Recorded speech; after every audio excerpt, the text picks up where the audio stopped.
नमस्कार दोस्तों। अगर आप एफआरएम सर्टिफिकेशन के बारे में सोच रहे हो लेकिन कंफ्यूज्ड हो कि एफआरएम होता क्या है, कौन कर सकता है, एग्ज़ाम स्ट्रक्चर क्या है, फीस, डेट, सिलेबस क्या है, तो ये वीडियो आपके लिए है। आज हम ऑफिशियल एफआरएम कैंडिडेट गाइड 2026 को लाइन बाय लाइन समझेंगे, बिल्कुल बिगनर लेवल पर। ये जो डॉक्यूमेंट है ये मैंने एफआरएम की जो ऑफिशियल वेबसाइट है Garp, global association of risk professional जिसको बोलते हैं, वहाँ से डाउनलोड किया है। तो ये डॉक्यूमेंट एकदम 100% ऑफिशियल है, ओरिजिनल है, आपको कहीं और से रेफ़र करने की ज़रूरत नहीं पड़ेगी। तो चलिए आगे देखते हैं कि हमें क्या क्या इसमें दिया हुआ है। एकदम बिगिनर लेवल से जानेंगे एफआरएम होता क्या है। एफआरएम का फुल फॉर्म होता है फाइनेंशियल रिस्क मैनेजर।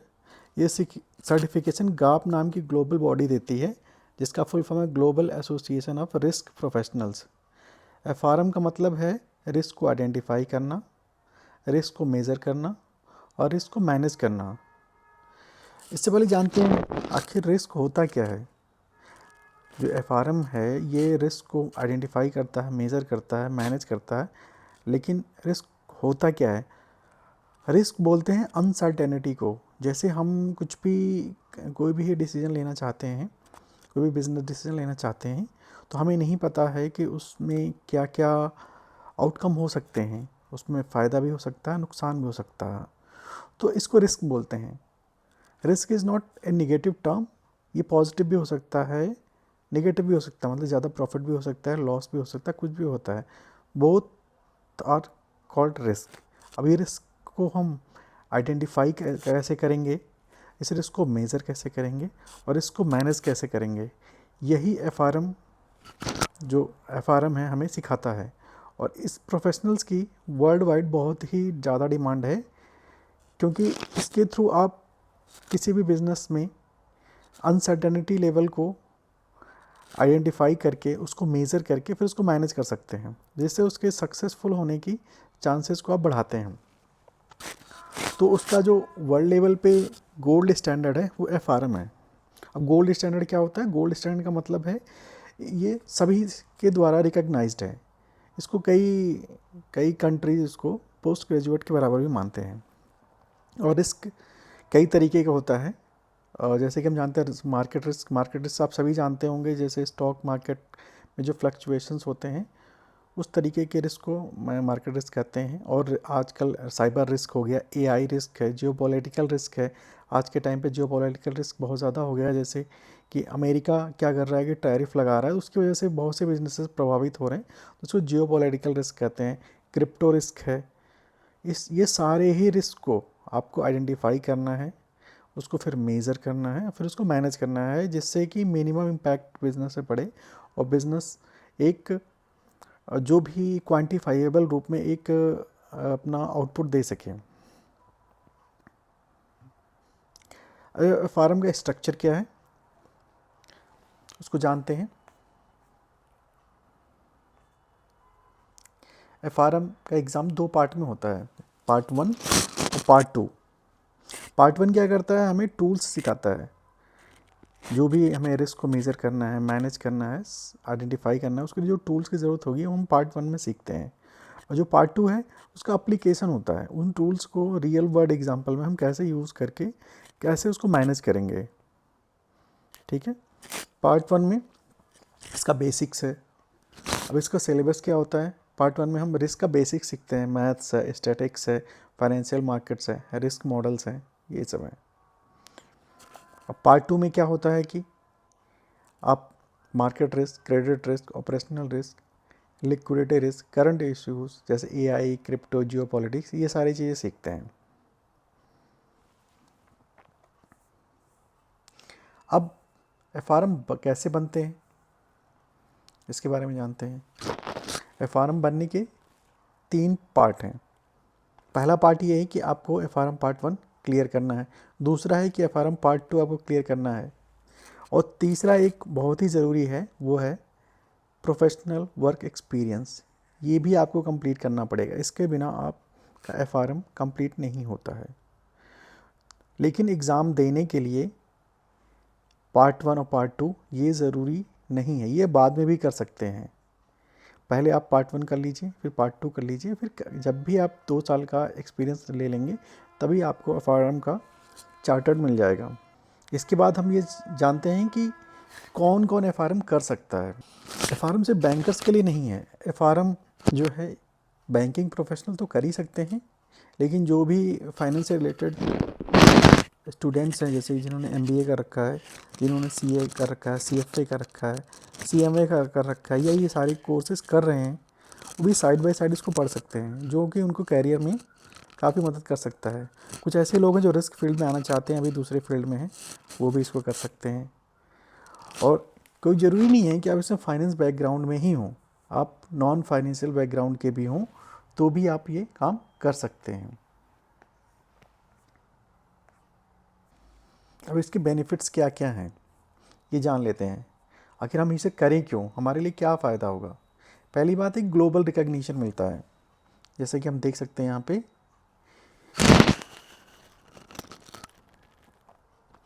वर्ल्ड के जो टॉप बैंक्स हैं एफआरएम होल्डर्स को हायर करते हैं।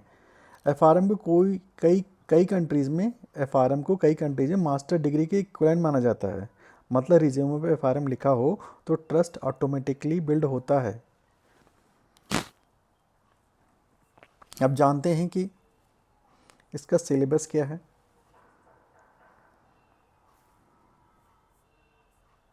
एग्ज़ाम का स्ट्रक्चर क्या है, ये सारी चीज़ आगे जानते हैं। चलिए हम सिलेबस देखते हैं।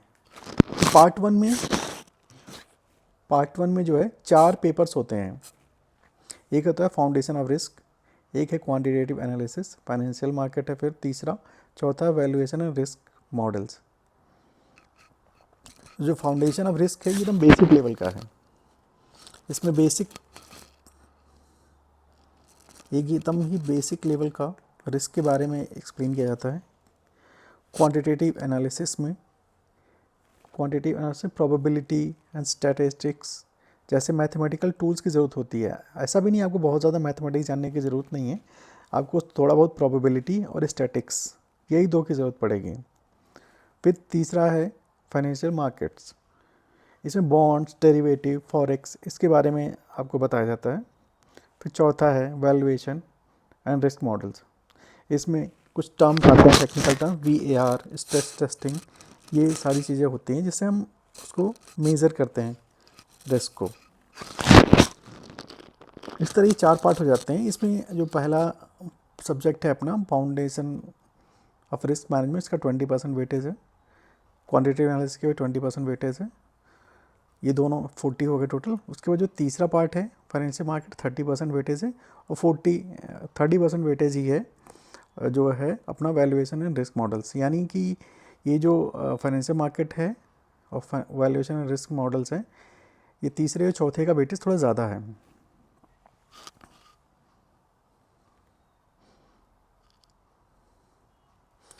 पार्ट 2 के बारे में देखते हैं। पार्ट 2 प्योर प्रैक्टिकल है। इसमें मार्केट में भी जो है हमारे पास 5 सब्जेक्ट होते हैं। मार्केट रिस्क है, credit risk, operational liquidity risk, investment risk, current issues जैसे कि AI एंड क्रिप्टो। इसमें भी देखेंगे इसका 20% वेटेज है। Credit risk measurement and management का 20% वेटेज है। ऑपरेशनल रिस्क का 20% वेटेज है। इसमें बाद के जो लिक्विडिटी एंड ट्रेजरी रिस्क है इसका 15% कम है थोड़ा वेटेज। फिर इन्वेस्टमेंट मैनेजमेंट में भी 15% वेटेज है, कम है थोड़ा सा। फिर लास्ट वाले का 10% वेटेज है, current issues in financial market. ठीक है, तो इस हिसाब से वेटेज है, उसी हिसाब से हमें तैयारी करते समय इस वेटेज का भी ध्यान रखना होगा।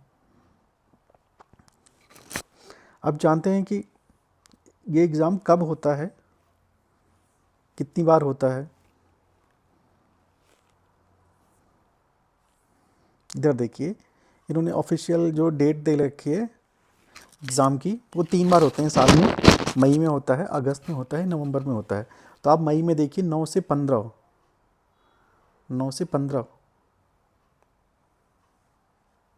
मई 2026 को है। पार्ट 2 जो है 16 से 19 नवंबर 26 तक का। तो अभी तो हम पार्ट 1 पे फोकस करेंगे। तो इसको अब एग्ज़ाम को देने के लिए हमें कितना पैसा लगता है, तो जो एनरोलमेंट फ़ीस है इसमें $400 का है। तो $400 को अगर हम 90 रुपये के हिसाब से मान लें तो हमें टोटल कितना खर्चा लगेगा। जैसे जैसे डॉलर फ्लैक्चुएट होता है ये चेंज होता रहता है। तो 90 के हिसाब से ये आपको 36,000 रुपये पड़ेगी, एनरोलमेंट फ़ीस है ये। इसके बाद जो है इस एग्ज़ाम की जो फ़ीस होती लगती है वो और लगती है, वो दो तरीके का फ़ीस है। उसमें एक अर्ली बर्ड होता है और एक स्टैंडर्ड होता है। अर्ली बर्ड का मतलब है अगर आप जल्दी रजिस्ट्रेशन करा लेंगे तो अर्ली बर्ड रजिस्ट्रेशन बोलते हैं उसको। और अगर आप बाद में रजिस्ट्रेशन कराइए जब आपकी तैयारी हो जाए थोड़ा बहुत, तो आप स्टैंडर्ड रजिस्ट्रेशन करते हो, थोड़ा महंगा पड़ता है। उसकी फ़ीस भी यहाँ पे दे रखी है इन्होंने, मैं आपको दिखा देता हूँ। अर्ली बर्ड की फ़ीस जो है ये $600 है और स्टैंडर्ड रजिस्ट्रेशन की फ़ीस $800 है और USD इनरोल फीस $400 है। तो टोटल फ़ीस अगर हम 90 के हिसाब में मान लें तो 400 को 600 यानी कि करीब करीब 90,000 लगेंगे आपके पार्ट 1 के एग्ज़ाम के लिए। ये सिर्फ एग्ज़ाम देने की और रजिस्ट्रेशन की फ़ीस है। पढ़ाई आप कहीं से भी कर सकते हैं और मैं अपने चैनल पे आपको फ्री में सारे ही लेक्चर्स प्रोवाइड करूँगा, सारे स्टडी मटेरियल प्रोवाइड करूँगा। अब देखते हैं कि और कि क्या क्या ज़रूरत पड़ती है एग्ज़ाम के लिए। हमने डेट्स देख लिया। अच्छा, इसमें आपने देखा कि ये जो मई में होता है, फिर उसके बाद इसमें देखिए रजिस्ट्रेशन डेट भी, अर्ली रजिस्ट्रेशन अगर आप 1 दिसंबर 25 यानी हम मई वाले के एग्ज़ाम के लिए अगर हम दिसंबर से लेके 31 जनवरी के बीच में करेंगे तो हमें अर्ली बर्ड वाला ऑप्शन मिलेगा, यानी हमें $600 ही देने पड़ेंगे, $600। अगर स्टैंडर्ड रजिस्ट्रेशन यानी 1 फरवरी से 31 मार्च तक करेंगे मई वाले एग्ज़ाम के लिए तो फिर हमें $200 एक्स्ट्रा देने पड़ेंगे, यानी कि हमें 18,000 रुपये एक्स्ट्रा देने पड़ेंगे अगर हम फरवरी में रजिस्टर करेंगे और मार्च तक। तो ये देख लीजिए, अगर आपकी पूरी तैयारी है पहले से ही है तो आप अर्ली बर्ड यानी 18,000 रुपये बचा सकते हैं। अगर आप कॉन्फिडेंस नहीं है तो आप पहले पढ़ाई करिए, तैयारी करिए, फिर आपको अगर लगता है कि तैयारी हो गई है फिर आप फरवरी में रजिस्टर कर सकते हैं या मार्च तक रजिस्टर कर सकते हैं। और एक ऑप्शन होता है deadline to schedule select an exam centre. एक ऑप्शन और होता है हमारे पास, मान लीजिए आपने अर्ली बर्ड में मान लीजिए रजिस्ट्रेशन करा लिया लेकिन आपको लग रहा है कि मई वाले एग्ज़ाम में जो 9 मई से शुरू हो रहा है उसमें आपकी पूरी तैयारी नहीं हुई है और आप मई वाला एग्ज़ाम नहीं दे पाएंगे, तो आप इसको डेट को एक्सटेंड भी करा सकते हैं। ये इसका भी टाइम है 25 अप्रैल तक, यानी 9 मई के एग्ज़ाम को आप 25 अप्रैल तक इसकी वेबसाइट पे जाइए गार्प की, वो मैं बता दूंगा, वहाँ पे जा करके इसकी भी फ़ीस लगती है, फ़ी पे करके आप अपने डेट को आगे बढ़ा सकते हैं और अपना उसी समय पे आपको अपना एग्ज़ाम का सेंटर भी सेलेक्ट करना पड़ेगा। अब अगस्त के एग्ज़ाम का देखिए 7 से 8 अगस्त को है, फिर पार्ट 2 है 7 से 8 सेम डेट में, शाम शाम को होगा। AM सेशन है या PM सेशन है। इसमें भी देखिए इसी तरह मार्च में अर्ली बर्ड है, मई में स्टैंडर्ड रजिस्ट्रेशन है और जुलाई 25 आपका शेड्यूल चेंज करने का है। नवंबर में भी इसी तरीके से 14 से 20 नवंबर है पार्ट 1, 21 से 25 जो है ये है। इसी तरीके से इसमें भी अर्ली बर्ड स्टैंडर्ड सारी चीज़ों का दे रखा है डिटेल्स, आपको यहाँ पर देख सकते हैं। तो ये डॉक्यूमेंट मैं आपको प्रोवाइड कर दूंगा। अब एग्ज़ाम के बारे में थोड़ा सा और जान लेते हैं। रजिस्ट्रेशन कर लिया हमने,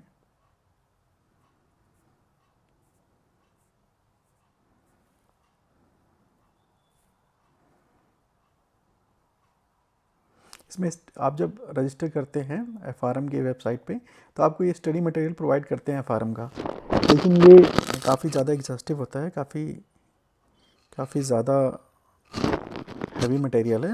जनरली इसकी ज़रूरत नहीं पड़ती है और भी इसे ईजियर फॉर्मेट में स्टडी मटेरियल अवेलेबल है और मैं भी आपको प्रोवाइड कर दूँगा। ये आपको PDF फॉर्म में फ्री मिलेगा। अगर आप इसको ऑनलाइन बुक्स मंगाना हार्ड कॉपी मंगाना चाहते हैं तो ये कुछ पैसे चार्ज करते हैं और आपके पास ये भेज देंगे, गार्प वाले ही भेज देंगे।